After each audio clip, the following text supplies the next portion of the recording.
ഈ ഒരു വീഡിയോ എന്ന് പറയുന്നത് ട്രാൻസ്ഫർ അപ്ഡേറ്റോ അല്ലെങ്കിൽ മറ്റ് പ്ലേസുമായിട്ട് ബന്ധപ്പെട്ട അപ്ഡേറ്റ് ഒന്നുമല്ല. സോ ആദ്യം തന്നെ പറയുകയാണ്, നിങ്ങൾക്ക് സ്കിപ്പ് ചെയ്ത് ഈ ഒരു വീഡിയോ കാണണ്ടെങ്കിൽ ഉറപ്പായിട്ട് നിങ്ങൾക്ക് പുറത്തേക്ക് പോകാൻ നേരത്തെ തന്നെ പറയുകയാണ്.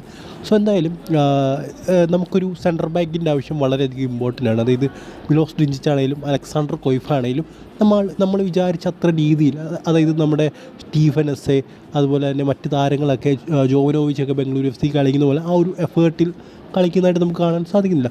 സോ ഒരു സെൻട്രൽ ബാക്ക് പൊസിഷനിലേക്ക് വളരെ മികച്ചൊരു പ്ലെയറിനെ, അല്ലെങ്കിൽ മാർക്കോ ലെസ്കോവിച്ച്, അല്ലെങ്കിൽ അത് ഇതിന് മുകളിൽ നിൽക്കുന്ന ഒരു പ്ലെയറിനെ നമുക്ക് ആവശ്യമായ ഒരു സമയമാണിത്. സോ അങ്ങനെ ഒരു പ്ലെയർ ഇപ്പോൾ എനിക്ക് കാണാനിടയായിട്ടുണ്ട്. അതെന്ന് വേണമെങ്കിൽ നമ്മുടെ ഈ ഒരു മാർക്കറ്റ് വാല്യൂ അനുസരിച്ച് കൊണ്ടുവരാൻ സാധിക്കും. ഇത് ഡൊമിനിക് കൊവാസിച്ച് എന്ന് പറയുന്നൊരു പ്ലെയറാണ്. സ്ലാവൻ ബെലൂപ്പോ, ഇത് നമ്മുടെ മാർക്കോ ലെസ്കോവിച്ച് ഇപ്പോൾ കളിച്ചുകൊണ്ടിരിക്കുന്ന ക്ലബിന് വേണ്ടി കളിക്കുന്ന ഒരു താരമാണ്. അതായത് ഇദ്ദേഹത്തെ കൊണ്ടുവന്നാൽ കൊള്ളാം എന്ന് ഞാൻ പറയാൻ കാരണമെന്ന് പറയുന്നത്, മാർക്കോ ലെസ്കോവിച്ചിന് ഇദ്ദേഹത്തിനെക്കാട്ടി കുറച്ച് പ്ലേയിങ് ടൈമാണ് കിട്ടുന്നത്.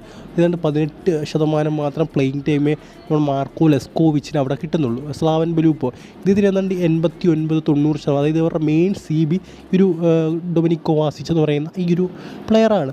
സോ നിങ്ങൾ ആലോചിക്കുക, അങ്ങനെ കളിപ്പിക്കണമെങ്കിൽ മാർക്കോ ലെസ്കോവിച്ചിനെക്കാട്ടിൽ ഒരു പടി മുന്നിൽ നിൽക്കുന്ന താരം, അല്ലെങ്കിൽ 1-2 പടി മുന്നിൽ നിൽക്കുന്ന താരമായതുകൊണ്ട് തന്നെ ആയിരിക്കാം. സോ പറ്റുമെങ്കിൽ ഇദ്ദേഹത്തെ കൊണ്ടുവന്നു കഴിഞ്ഞാൽ വളരെ നന്നായിരിക്കും. അതായത് ഈ ഒരു വിൻഡോയിൽ ഇദ്ദേഹത്തെ കിട്ടുമെന്ന് എനിക്ക് തോന്നുന്നില്ല. കാരണം 3.6 കോടി മാർക്കറ്റ് വാല്യൂ ഉണ്ട്. അവർക്ക് ഫീസൊക്കെ നൽകിയിട്ട് കൊണ്ടുവരാൻ സാധിക്കുള്ളൂ. അടുത്ത സമ്മർ വിൻഡോയിലെങ്കിലും പറ്റുമെങ്കിൽ ഇതുപോലത്തെ ഒരു താരങ്ങളെ കൊണ്ടുവരാനായി ശ്രമിക്കണം. സോ എന്തായാലും ഈ ഒരു വീഡിയോത്തിൽ ഇഷ്ടപ്പെടുത്തിലേക്ക് അടുത്ത വീഡിയോ കാണുന്നൊരു ഗുഡ് ബൈ.